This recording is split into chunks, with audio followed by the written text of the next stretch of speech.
Hello everyone, welcome to another Rick's Picks. Today I'm going to be doing my review of the Princess of Power figure Grizzlor.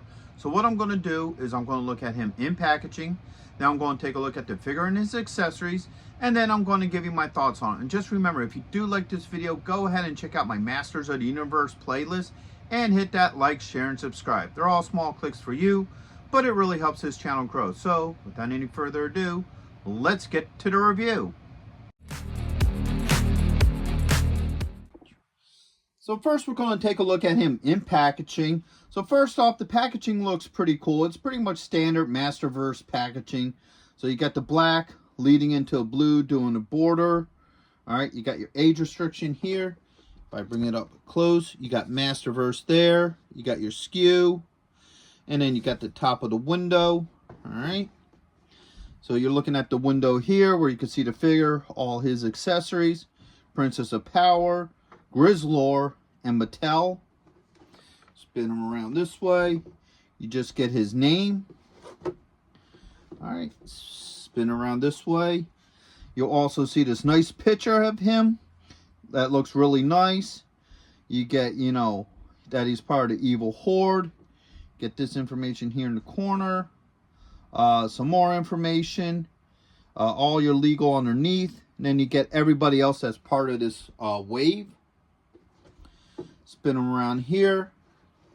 You get this really nice art of him with his crossbow and what have you. So I kind of like that. The thing about the art, let's take a look at this art. The art ain't bad. I kind of like the art for this, but it's not, for me, it's not Masterverse worthy. Like, I've seen a lot better art on some of these figures where they have some really nice colors, a lot of really cool detail behind them. So, I hate to say it, I just feel like the art for this particular figure is just average. So, the same with this side as well. You know, it looks cool, but I guess I hold Masterverse figures to a higher standard when it comes to their art. So, with all that being said, let's open him up and see what he's about. If you're going to be in the Philadelphia area from September 7th and 8th, then you got to check out RetroCon 2024 at the Philadelphia Expo Center. They have lots of great tables and vendors selling all sorts of retro action figures and collectibles. Plus, they have guests, arcade games, contests, panels, and much, much more. In honor of 40 years of Transformers, they will have a 40-year anniversary display stand that you could take pictures with. Special guests will be including Anson Williams, who played Potsy in Happy Days, Don Moss, who played Ralph from Happy Days and also played Eric from Dungeons & Dragons, the cartoon. Actor Lee Majors will also be there, best known for playing the $6 Million Man and the Fall Guy. He was also in Ash vs. the Evil Dead and The Night the Reindeer Died. So not only do they have the $6 Million Man, but they also have Lindsay Wagner, the Bionic Woman. Greetings, Starfighter! Lance Guest will also be appearing, best known as starring in the movie The Last Starfighter, and also appearing in both Halloween 2 and Jaws the Revenge. And right next to him will also be Catherine Mary Stewart, best known for The Last Starfighter and also known for Night of the Comet and Weekend at Bernie's. Voice actor Michael Bell will also be there, known for being the voice of Duke, Prowl, and other iconic 80s characters. So next we have Townsend Coleman, best known for being the voice actor for the original Michelangelo, also the Tick, and in Transformers Animated. The tag team wrestling sensation, the Nasty Boys, will also be there. And after RetroCon, head on over to Arnold's where you can see the rock band Cybernetic Spree. Hurry up and get your tickets now because they sell out quick. So first we're going to take a look at the figure here. He's a really cool looking figure. I like the overall look to him. So we're going to start off with the rotation first. All right, so you have this side. You have his back. And you have this side. Now let's start looking at some of these details up close. So first off, I like the head sculpt to him. I think it looks really nice. I like the detail to it. I like the factor that his belt isn't your standard Masters of the Universe belt buckle. Like most of the time, it's usually like a big circle in the middle, then smaller circles going away. So I like that they gave him an individual style belt. He has the Hordak armband here, which is really nice. And also the Horde logo on both of his boots. They gave a little bit of extra detail around the ankle, which is really nice. I do like that. And it kind of gave his body a wash that looks really good paint-wise. So his overall look is pretty decent. Let's start looking at his points of articulation. So the head does move. You got a shoulder joint with a swivel. You got an elbow joint. And you have a wrist joint. Get those up. You have a joint right here underneath the ribs. Okay. And one at the belt line here. All right.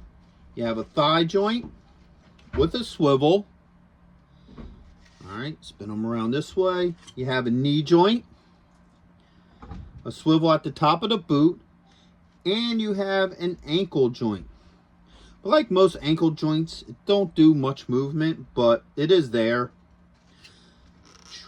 So as a figure, I think he's a pretty decent figure. I like the overall look to him. And I like how his joints are set up.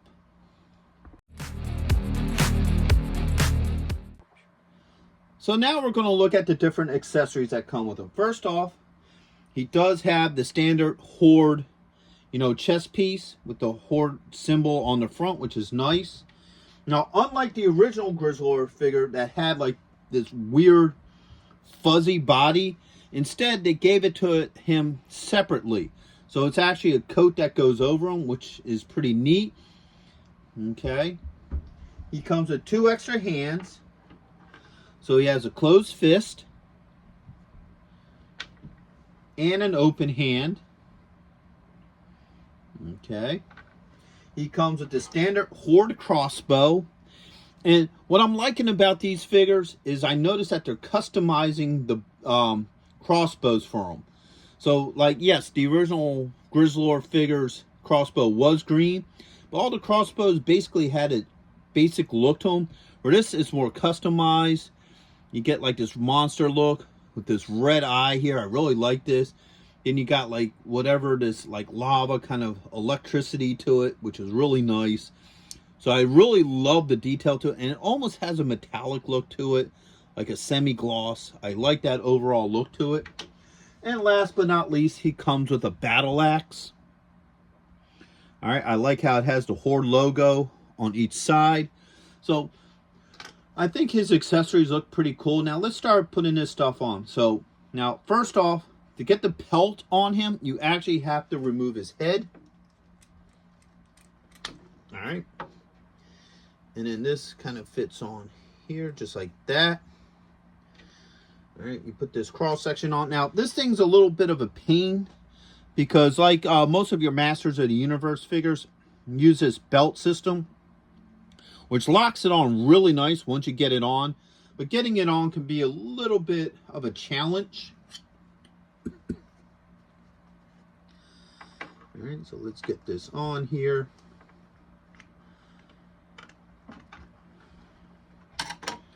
All right, that side is on.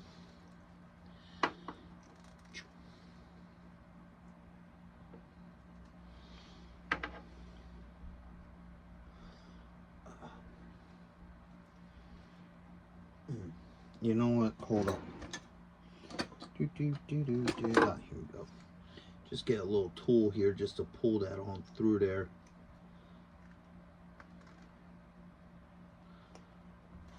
There it goes. Nope, almost had it. Like I said, these could be a little bit of a bugger to get on. Oh, that last strap just ain't working with me. So it took me a couple minutes to play around with it off camera, but once it's on nice and secure. The head just pops right back on. There it goes. So his head's back on. You got this furry look. And like I said, I kind of like this look a lot better than the original one. Just because he just doesn't look like a big ball of fur. It actually looks like it belongs there, you know. And it's stylized a little bit better, I think. So I like this overall look. So now let's look at his weapons. So he has his crossbow. Just clips onto his wrists. No issues with that. And you have this battle axe here, which you can just slide into his hand. Okay, so the battle axe fits in there nicely. No issues. Now he does have a holster for the battle axe on his back here. So if you look here, you can see that there's a spot for it.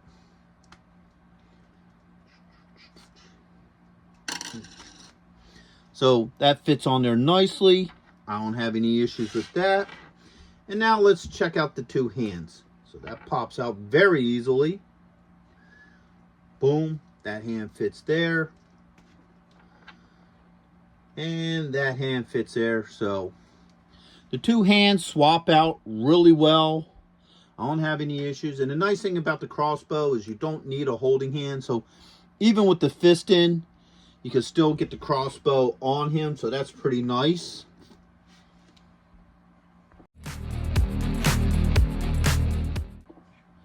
So my final thoughts on this figure is I think he's a really good looking figure.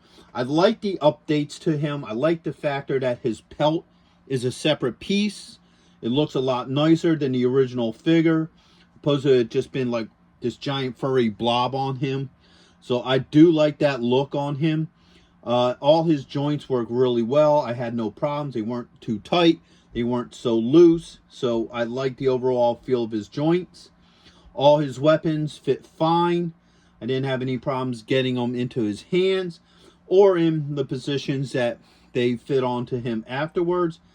Also, his hands swapped out very easily. I didn't have any issues trying to pull the hands off, put the new ones on. So overall, I think he's a great looking figure. I definitely think he will look good with the rest of your Masters of the Universe figures.